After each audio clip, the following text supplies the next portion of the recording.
Yo inicié este tipo de plantaciones en el año 1998, que tienen ya prácticamente 22 años.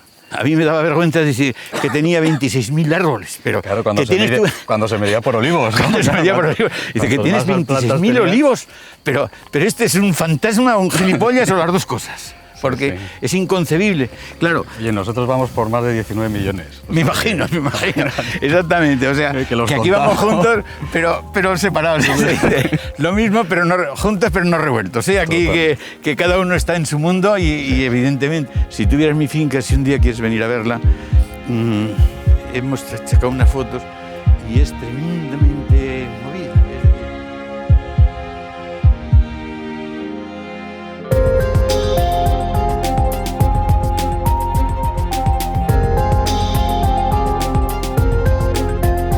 Hay cultivos que son más intensivos en mano de obra que nuestros olivares, pero no son justo lo que había aquí antes. O sea, aquí las grandes extensiones cerealistas no generan trabajo, no generan mano de obra. Y no solo eso, o sea, nosotros no es que solo generemos más mano de obra, sino que además la generamos más especializada. Creamos una industria auxiliar que antes no existía. Es un trabajo de mejor calidad y con un potencial profesional para la gente, yo creo que con muchísimo más futuro.